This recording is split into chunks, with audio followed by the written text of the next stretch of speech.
Mis hermanos, el día de hoy vamos a continuar con el estudio de fundamentos de la fe. Vamos a hacer ya el paso, ¿sí? Vamos a cambiar ahora ya los atributos comunicables de Dios. Vamos a cambiar ahora los atributos comunicables, ¿sí? Ya hablamos en su momento de los atributos incomunicables de Dios. No voy a revisar la tarea porque están preguntando. No la voy a revisar. Ya en su momento habrá examen. Y también COVID, todo eso hay que hacerlo más rápido. Ya habíamos hablado de los atributos incomunicables de Dios, los incomunicables, que son aquellos atributos los cuales no están reflejados en nosotros en ningún nivel, bajo ningún rango. ¿Sí? La omnipresencia de Dios, la omnipotencia, su omnisciencia, su infinitud, su inmutabilidad, todos esos son atributos o perfecciones de Dios, los cuales no están reflejadas en la naturaleza humana. ¿Sí? Todos los atributos, mis hermanos, ya vimos algunos. Obviamente no vamos a extender este estudio hasta ver absolutamente todos, porque aquí nos agarraría, si así. De manera que vimos los más comunes, por llamarlos de alguna manera, los más conocidos, y mencionamos algunos otros como su infinidad, su eternidad, que eso le tocó más a mi hermano Joel en su momento. De manera que ahora, mis hermanos, vamos a ver, como les comento, vamos a pasar con los atributos comunicables de Dios. Ahora, es bien importante saber esto. Los atributos comunicables son comunicables, pero a la vez son incomunicables. ¿Por qué? Porque aunque vamos a ver el amor, la misericordia, la paciencia de Dios, su santidad, todos ellos, el único que los posee perfectamente es Dios. Nosotros nomás tenemos como pequeños destellos o reflejos en nuestra naturaleza humana. O sea, al final son atributos que totalmente, únicamente Dios. ¿Sí? Pero son atributos que Dios quiso en su sabiduría reflejar en nuestra naturaleza humana. ¿Qué son los atributos comunicables de Dios? Si le pueden dar la siguiente diapositiva, por favor. Bueno, mis hermanos, son aquellas perfecciones de Dios que han sido comunicadas o reflejadas hasta cierto punto.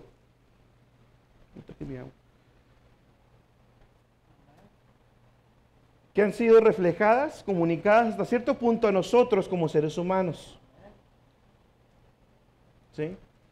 Como les comento, esto no quiere decir, mis hermanos, que tengamos el mismo nivel que Él. Y con nivel me refiero a esa plenitud del atributo. ¿Sí? En contraste, los atributos incomunicables solo le pertenecen a Él. Hay un solo ser sobre el universo y más allá de Él que tiene los atributos incomunicables y ese solamente es Dios. Amén.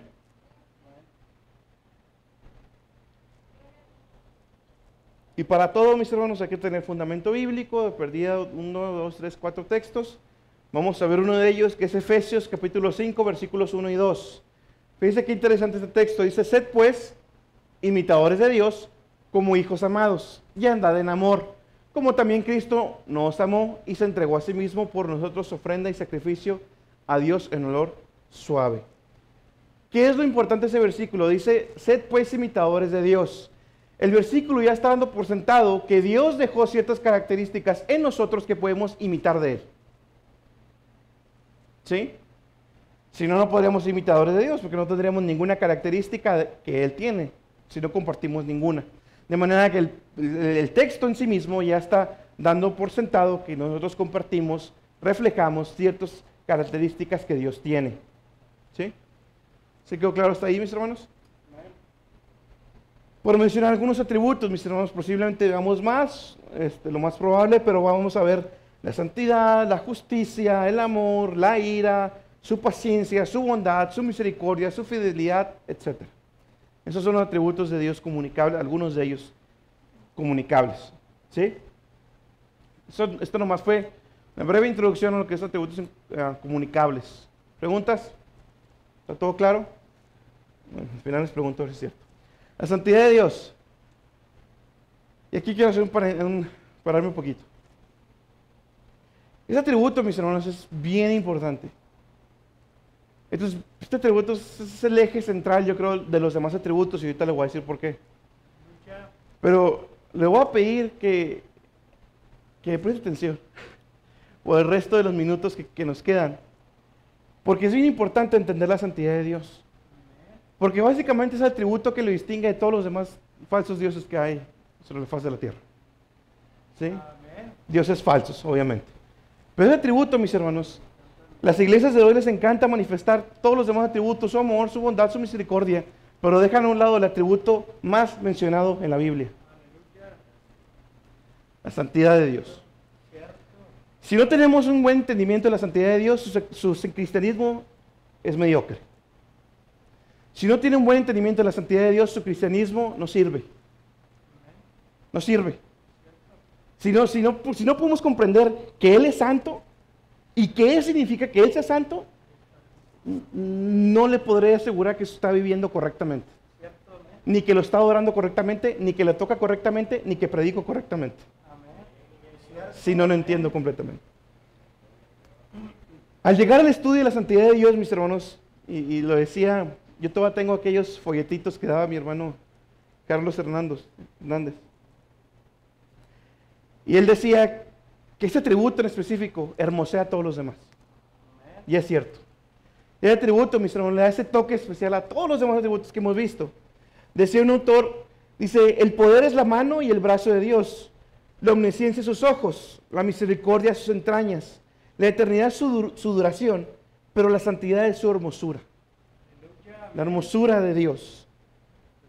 La siguiente, por favor, mis hermanos. El término santo, mis hermanos, la pura palabra santo en la Biblia, ¿sí? Significa que Dios es trascendente, sobre su creación y sobre la corrupción de su creación. Así básicamente, y un breve resumen, eso es la palabra santo, ¿sí? En la Biblia, en el contexto de la Biblia, ¿sí? Que Dios es trascendente, que está sobre su creación y sobre la corrupción de su creación.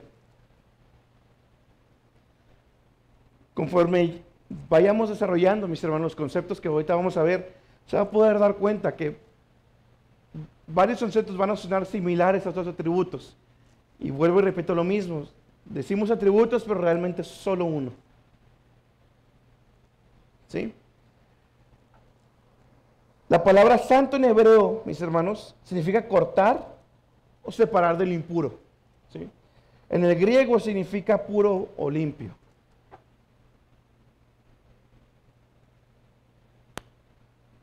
Amén. Ahora vamos a ver la santidad sobre su creación. La siguiente, por favor, mis hermanos. La santidad sobre su creación. Dios está por encima y más allá, ¿sí?, de todo lo que hay en el universo. Y la palabra todo significa todo. Es un ser totalmente distinto a todo ser creado. O sea, no hay nada que se le iguale, no hay nada que se asemeje a Él. Solo Dios es Dios. Separado, trascendente e inaccesible.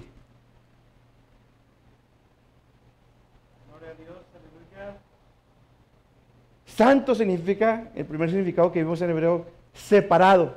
Él es punto y aparte de la creación. Él es punto y aparte del ser humano, de la creación, de todo lo que existe. Dios es un punto y aparte. No hay nada que pueda compararse ni siquiera poquito a Él. ¿Sí? Nada. Dios está por encima, separado de su creación. ¿Sí? En ese sentido, mis hermanos, la santidad es incomunicable. Porque santos así, de esa manera, no más Dios. ¿Sí? Ahora, la siguiente, por favor. La santidad sobre la corrupción de su creación. Se refiere a su pureza. Cuando hablamos de la santidad referente a la corrupción de su creación, se refiere a que Dios en sí mismo es puro. Hablamos de su absoluta excelencia moral y ética. ¿Sí? Él está separado de todo lo pecaminoso. No puede pecar y aborrece el pecado. Y al pecador también, ahorita vamos a ver. ¿Sí? De manera que entonces la santidad tiene estos dos significados. Número uno, está lejos, está separado. Nada como Él sobre su creación. Número dos, la santidad habla de su pureza, de su excelencia moral y ética sobre su creación. ¿Sí? En Él no hay pecado, jamás hubo pecado y jamás habrá. Dios no puede pecar.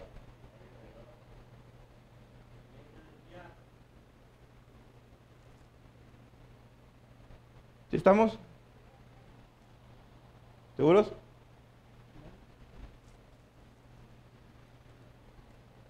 Definiciones de la santidad de Dios. ¿Sí? Traigo dos definiciones. La primera de ellas dice, es aquella perfección de Dios en virtud de la cual Él eternamente, ordena y mantiene su propia excelencia moral, aborrece el pecado y demanda pureza de sus criaturas morales. Luis Berkhoff es un autor que usamos su libro de teología en el instituto. ¿Sí? La siguiente, por favor, la siguiente definición.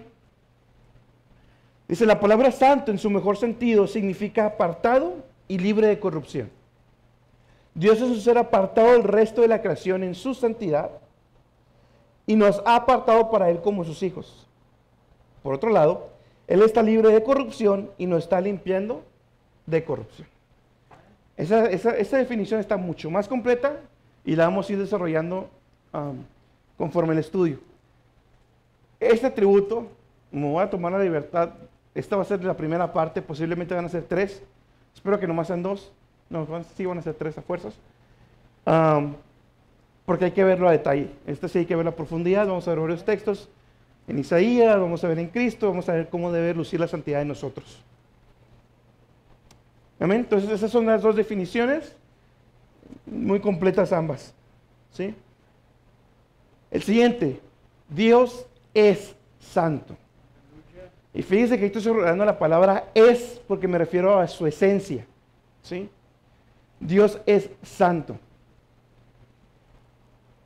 Todos los demás atributos, mis hermanos, ¿sí?, que vamos a estudiar y que estaremos estudiando, son simplemente expresiones de su santidad. Todos los demás atributos son expresiones de su santidad. ¿Qué quiere decir esto? ¿Sí? Su santidad es que Él es un ser apartado sobre todo. Y como ser apartado sobre todo es inmutable, es omnipresente, porque Él es apartado sobre toda su creación. No hay nada como Él. De manera que la omnipresencia, omniputabilidad de todos los atributos incomunicables que ya vimos son simplemente expresiones de su santidad. Y todos los demás atributos que vamos a ver.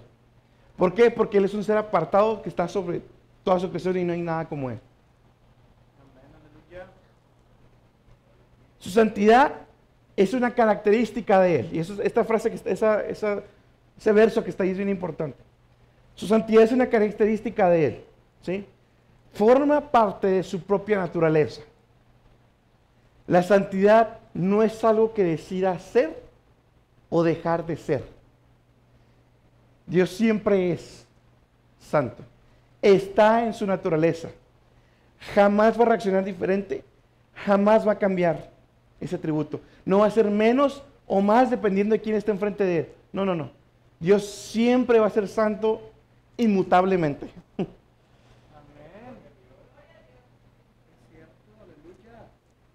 Hay varios textos por ahí, mis hermanos. Apocalipsis 15:4 dice, ¿quién no te temerá, oh Señor, y engrandecirá tu nombre? Porque tú solo eres santo. 1 Samuel 2:2 dice, no hay santo como Jehová, porque no hay ninguno fuera de ti, y no hay refugio como el Dios nuestro. Ezequiel 39:7 dice, y haré notorio mi santo nombre en medio de mi pueblo Israel, y nunca más dejaré mancillar mi santo nombre. Y sabrán las gentes que yo soy Jehová, el santo en Israel.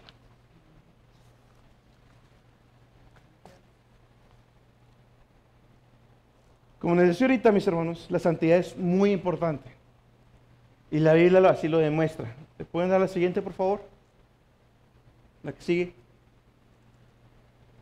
No hay, mis hermanos, no hay otro atributo en la Biblia que tenga el tercer grado de repetición.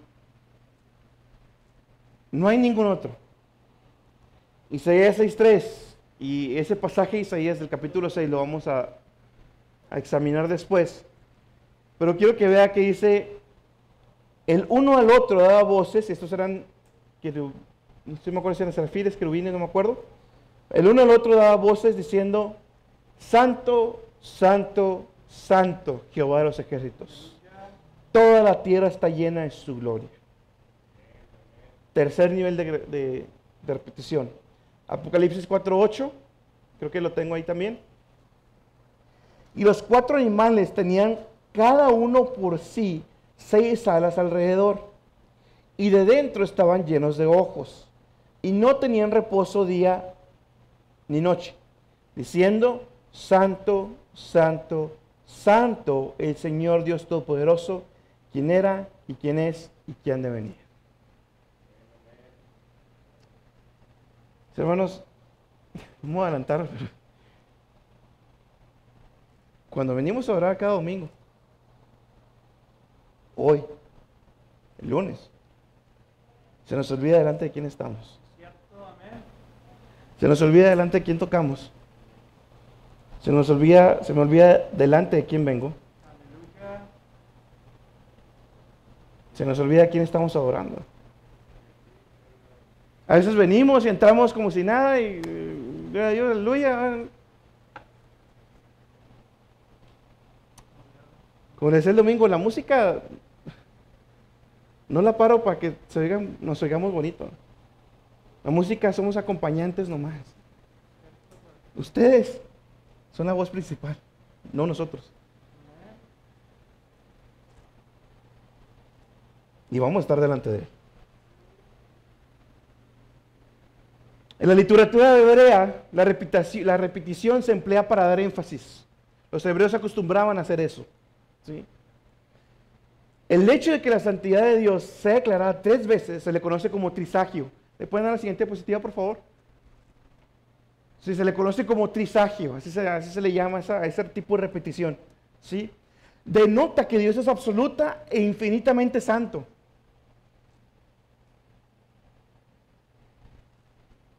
Es como si yo dijera, Dios es santo, ¿eh? No, pero Dios es santo. Dios es santo, hermanos.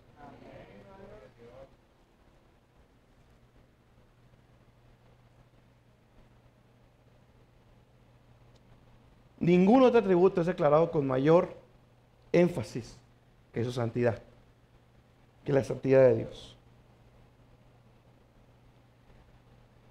No hay ningún atributo, bueno, al menos la santidad jamás la vamos a poder sobreenfatizar. Jamás vamos a poder decir, ya te pasaste, Dios no está santo. No.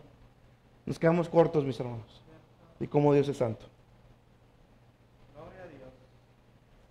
Y repito, ese texto de Isaías lo vamos a ver con profundidad, mis hermanos, y ya quiero que toque ese día. Está muy bonito ese texto.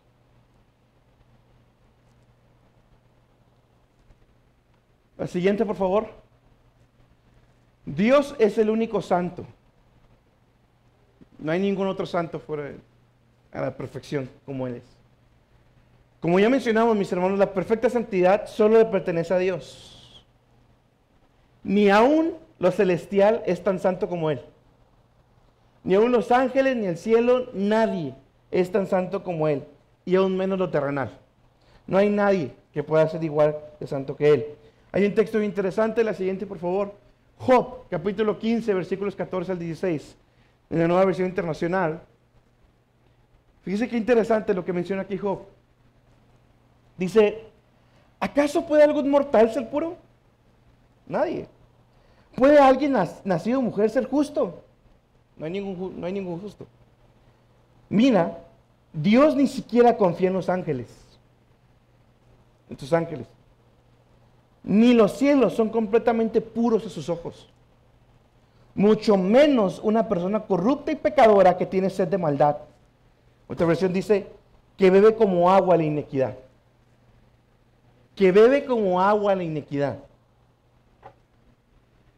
2 cosas. Número 1. Ningún ser humano por sí mismo se va a poder parar delante de Dios. Nadie. Se podrán burlar ahorita de Dios, se podrán jactar de Él, podrán hacer lo que quieran, pero cuando venga Jesús y estén delante de Él, dice el Apocalipsis que van a querer esconderse en las cuevas, pero no se van a poder. Dios ahí va a llegar. Por eso dice también en Efesios que toda rodilla, perdón, en Filipenses, toda rodilla se va a doblar delante de Él y toda boca va a confesar que Jesús es el Señor. Las rodillitas les van a temblar. Nadie, aunque tú digas, "No, yo no creo en eso", podrás no creer o creer en Dios, no me importa, voy a estar delante de Él. Ahorita es el tiempo que puede estar con abogado o sin abogado, tú decides. Mira, tienes mucho diciendo que Cristo va a venir y tú y yo vamos a estar de aquí en 60 años delante de Él. En 60 años tú y yo ya estamos allá delante de Él. Y esto es santo. No hay ningún ser humano que pueda estar delante de Él. Y quiero que vean, mis hermanos, cuando Dios le da, creo que los 10 mandamientos, si no me equivoco, Moisés baja con un rostro brillante. Una pizca de la santidad de Dios sobre el rostro terrenal de Moisés. Y nadie lo podía voltear a ver. Tuvieron que cubrir su rostro. Es una pizca nomás de lo que es Él. Nada, ni aun los cielos mismos o aquellos que habitan en el cielo, son tan santos como Él. Nadie va a poder ser completamente, ni aun nosotros en cuerpos glorificados estando allá, no vamos a alcanzar el nivel de santidad que Dios. Jamás. Seremos santos, puros, sin mancha, por la obra de Cristo, sí, pero no vamos a ser santos como Él.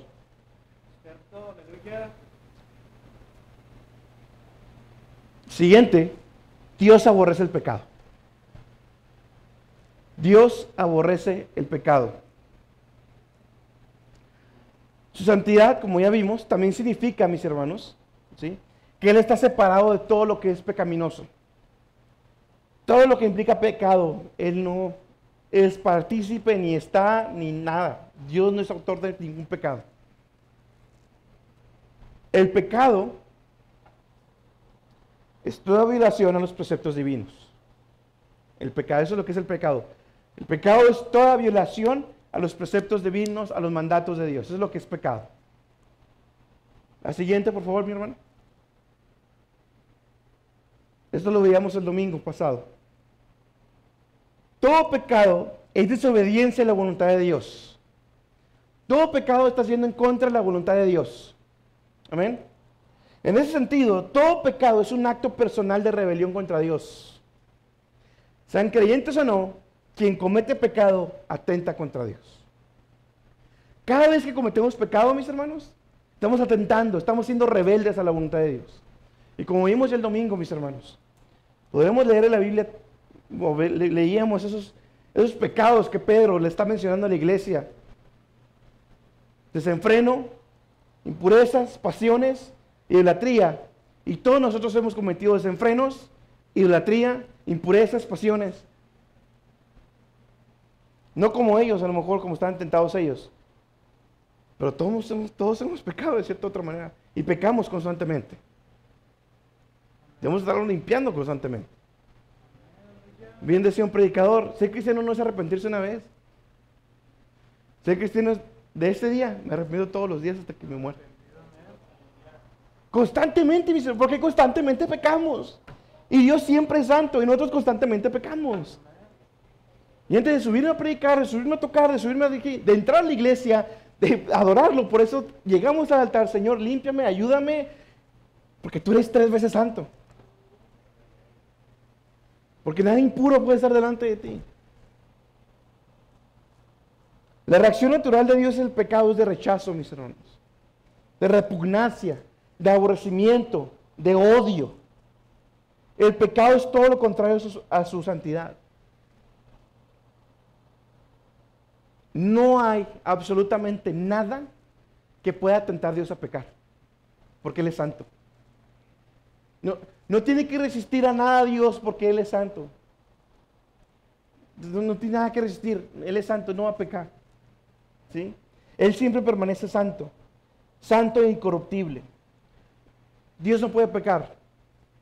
Santiago 1:13 nos dice que nadie diga que es tentado. Que nadie diga cuando es tentado: soy tentado por Dios. Porque Dios no puede ser tentado por el mal. Y Él mismo no tienta a nadie. Dios no puede ser tentado por el mal. ¿sí? Decir que Dios no puede ser tentado, ¿sí?, no significa que Él tiene la fortaleza moral para no caer. ¿Sí?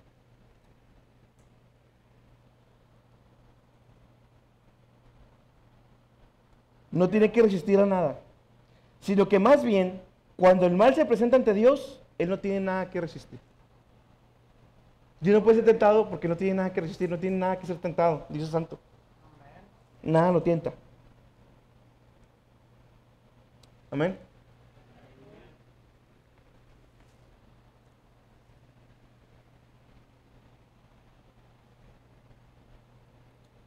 La siguiente, Dios no se complace del pecado. Dios no se complace del pecado. Él no puede complacerse del pecado. Dios no es neutral, tampoco es apático, ¿sí?, con relación al mal. Más bien, el pecado es abominación a Jehová. No es como el Dios de Spinoza o el Dios panteísta o el agnóstico, posiblemente el Dios que nomás vino a hacer la creación y vámonos. No, Dios no es indiferente a su creación. Dios no es indiferente al pecado. Dios lo aborrece, Dios lo abomina. ¿Sí? Dios aborrece todo lo malo con una pasión santa. No es como usted y yo, que según le hacemos ahí a los... No, Dios, su odio es santo. Salmo 5, versículos 4 y 5, fíjese, ponga atención a lo que dice en este salmo. Porque tú no eres un Dios que ame la maldad. El malo no habitará junto a ti. No estarán los insensatos delante de tus ojos. Aborreces a todos los que obran iniquidad. Dios aborrece el pecado y aborrece a los que obran iniquidad. Esa frasecita, ya la conocen. Dios aborrece el pecado, pero ama al pecador. Eso no es bíblico. Esa frase, Dios aborrece el pecado, pero ama al pecador, eso no es bíblico. Ahí está. Dios aborrece a todos los que obran iniquidad. Estoy leyendo directo. Dios aborrece al pecador. Es más, dice la Biblia, son enemigos de Dios, hijos de Satanás, así dice la Biblia.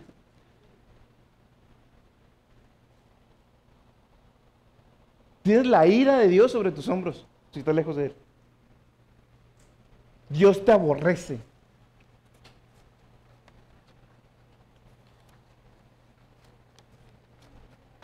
Decía Jonathan Edwards, es como si tuviéramos un insecto así que nos repugna y está aquí el fuego.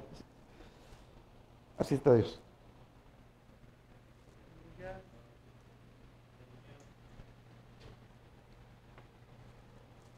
Aunque la ira de Dios es revelada contra el pecador, Él ha demostrado su amor al haber enviado a su Hijo a morir por las mismas personas que solo merecen juicio. Hay un amor de Dios hacia todos los hombres que es genuino. Y este amor se manifiesta de innumerables maneras. Aunque Dios aborrece, Dios también ama. Y Dios ha manifestado ese amor porque ahorita está respirando. No debería estar en el infierno ahorita. Decía también Jonathan Edwards, dice, tiene un mensaje muy bonito, búsquelo. Pecadores, hermanos de un Dios airado. Está muy bonito ese mensaje. Pero decía Jonathan Edwards en ese mensaje que deberías darle gracias a Dios porque hoy en la mañana nos abrió las puertas del infierno y caíste ahí. No, Dios te permite despertar, te permitió levantarte, te permitió venir a la iglesia, te ha dado salud, has estado con bien y sigues lejos de Él. Ha sido bueno Jehová, muy bueno ha sido. No obstante, Dios es santo. Y su ira será manifestada al final hacia todos los que rechazan su salvación. Por medio del sacrificio propiciatorio que es Cristo Jesús. Mis hermanos, todo esto fue simplemente conceptos. ¿Qué es? ¿Qué es lo que Dios rechaza? ¿Qué es lo que Dios aprueba? Son simplemente conceptos que nos deben de mover, ¿sí?, a no nomás llevarse el estudio ahorita, sino volver a escucharlo. Y si no me quiere escuchar a mí, está bien. Hay un estudio muy bonito de R.C. Sproul de la santidad de Dios y está en español también. Escúchelo, si le caigo gordo, escúchelo a él. ¿Sí? Son puros conceptos. De nada me sirven los conceptos si no lo practico. Medite, reflexione esta semana hasta que veamos otra vez. Y lo siguiente que vamos a ver es ese encuentro que tuvo Isaías con la santidad de Dios. Ese encuentro que tuvo Isaías ahí lo cambió. Como nos debió haber cambiado a nosotros también ese encuentro con la santidad de Dios.